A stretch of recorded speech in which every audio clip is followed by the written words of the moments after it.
सबसे अजीब मंगलवार का दूसरा भाग, अंतिम भाग।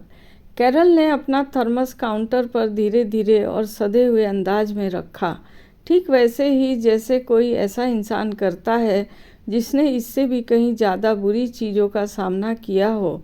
और वेटिंग एरिया से एक कुर्सी खींच ली।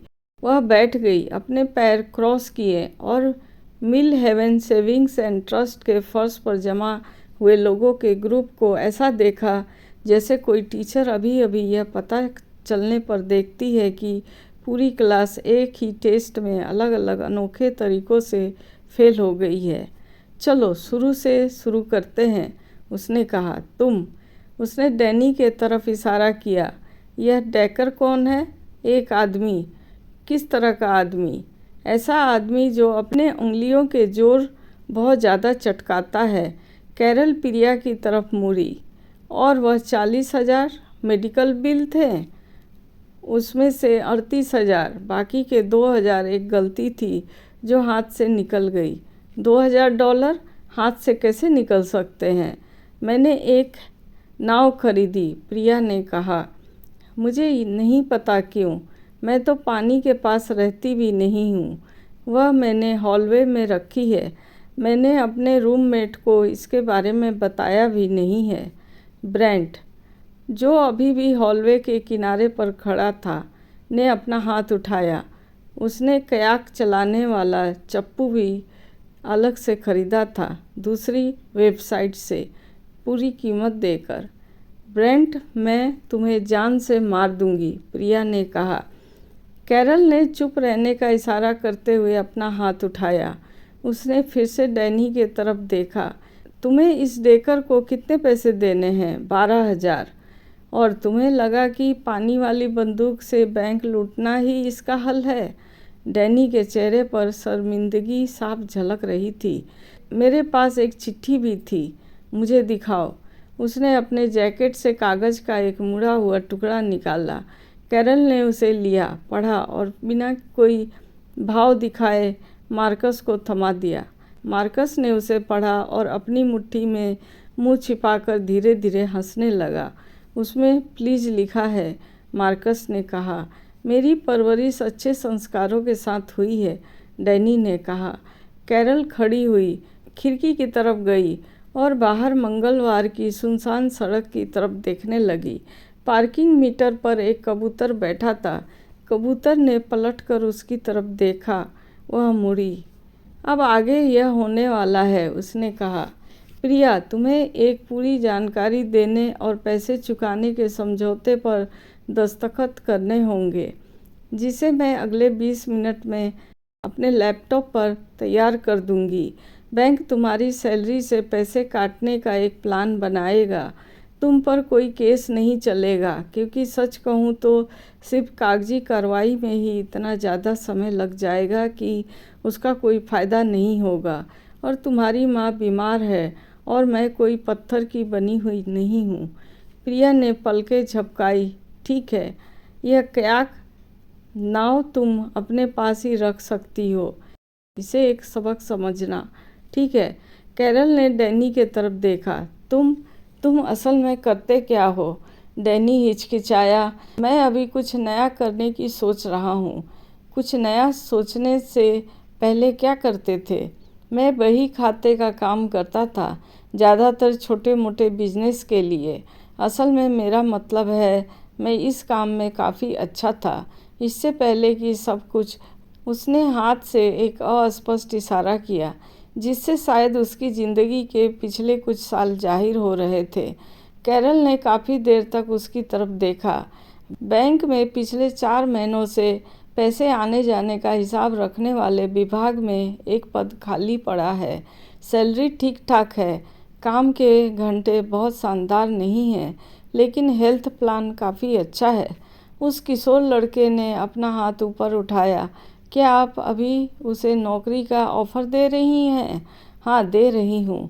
उसने अभी अभी आपको लूटने की कोशिश की थी, वह भी एक पानी वाली पिस्तौल और एक बिनर में चिट्ठी के साथ, कैरल ने कहा।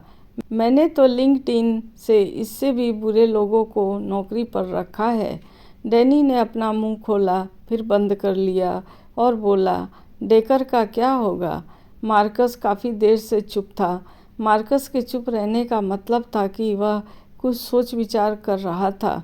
उसने डैनी के तरफ देखा। तुमने कितने पैसे बताए थे? 12,000? हाँ। मार्कस ने अपनी जैकेट की जेब में हाथ डाला, एक लिफाफा बाहर निकाला और उसे ऊपर उठाया। मेरे जीजा जी पिछले 18 महीनों से मुझे धीरे धीरे पैसे लौटा रहे थे। आखिरी किस्त कल ही आई है। उसने वह लिफाफा काउंटर पर रख दिया। मैं इन पैसों से मछली पकड़ने वाली एक नाव खरीदने वाला था। मार्कस, डैनी ने धीरे से कहा, मुझे मछली पकड़ना बिल्कुल पसंद नहीं है। मार्कस ने कहा, मुझे तो बस नाव इसलिए चाहिए थी ताकि मुझे बैठने और सोचने के लिए कोई शांत जगह मिल जाए। मेरी पत्नी ने अभी अभी बगीचे में एक बेंच लगवा दी है। बात तो वही है, बस यह ज़्यादा सस्ती पड़ी। उसने वह लिफाफा खिसका कर काउंटर के उस पार कर दिया। अभी 11:08 बजे हैं, 12 नहीं। लेकिन अगर वह डेकर उस तरह का आदमी है जो किसी बड़े आदमी के साथ ठीक से बात करने पर मान जाता है, तो शुक्रवार से मेरे पास कुछ खाली समय है। लॉबी में फिर से शांति छा गई, लेकिन इस बार शांति कुछ अलग तरह की थी। उस टीनएज लड़के ने चारों ओर उन सभी को देखा और धीरे से सावधानी से अपने पैरों पर खड़ा हो गया। मैं अब प्रैक्टिस के लिए जा रहा हूँ, उसने कहा। जाओ, मार्कस ने कहा। यह अब तक की सबसे अजीब चीज़ थी जो मेरे साथ हुई है। बेटे, मार्कस ने कहा, तुम 16 साल के हो, थोड़ा समय दो। लड़का चला गया। उसके पीछे दरवाज़ा बंद हो गया। बाहर कबूतर उड़ गया। प्रिया ने कैरल की ओर देखा। मुझे सच में अफसोस है। मुझे पता है, कैरल ने कहा और साथ ही अपना लैपटॉप खोल लिया। अफसोस कहने से $40,000 का घाटा तो पूरा नहीं होता, लेकिन शुरुआत करने के लिए यह एक ठीक जगह है। उसने अपने चश्मे के ऊपर से देखा। ब्रेंट, बादाम खाना बंद करो और मुझे अक्टूबर का लेजर लाकर दो। ब्रेंट जल्दी से भागा। डैनी ने फर्श से पानी वाली पिस्तौल उठाई और एक पल के लिए उसे देखा। यह एक बहुत ही बुरा प्लान था। यह हमेशा से ही एक बहुत बुरा प्लान रहा था। उसने उसे दरवाजे के पास रखी, खोई पाई वाली टोकरी में रख दिया, जहाँ एक छाता और किसी का एक अकेला दस्ताना भी पड़ा था। उसे लगा कि यह जगह उसके लिए एकदम सही है। वह नौकरी, उसने कहा, क्या वह सच में एक ऑफ़र था? कैरल ने अपने स्क्रीन से नज़र नहीं हटाई। गुरुवार को 9 बजे यहाँ आ जाना। ऐसे कपड़े पहनना जिसे लगे कि तुम इस काम को गंभीरता से ले रहे हो। डैनी ने सिर हिलाया। वह कुछ और पल वहीं खड़ा रहा, उस बैंक की लॉबी में जिसे लूटने में वह अभी अभी नाकाम रहा था, और ठीक उस सिक्योरिटी गार्ड के बगल में। मार्कस ने उसे अपने कैरियर के आखिरी मंगलवार को $12,000 उधार दिए थे। सामने एक टेलर चुपचाप अपने गुजारे की शर्तों पर बातचीत कर रही थी, जबकि एक रीजनल मैनेजर, जिसने सब कुछ देखा था, लैपटॉप पर नंबर चला रही थी और ग्रीन टी पी रही थी। उसे बहुत अजीब से लगा कि शायद सब ठीक हो जाएगा। थैंक यू, उसने किसी खास से नहीं, बल्कि एक साथ सभी से कहा।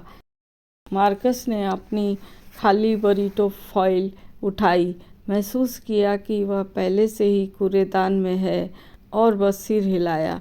गुरुवार, कैरल ने कहा, 9 बजे, उस जगह देर मत करना जहां तुमने लूटने की कोशिश की थी। यह बस शर्मनाक होगा। यह कहानी ख़त्म होती है। थैंक्स।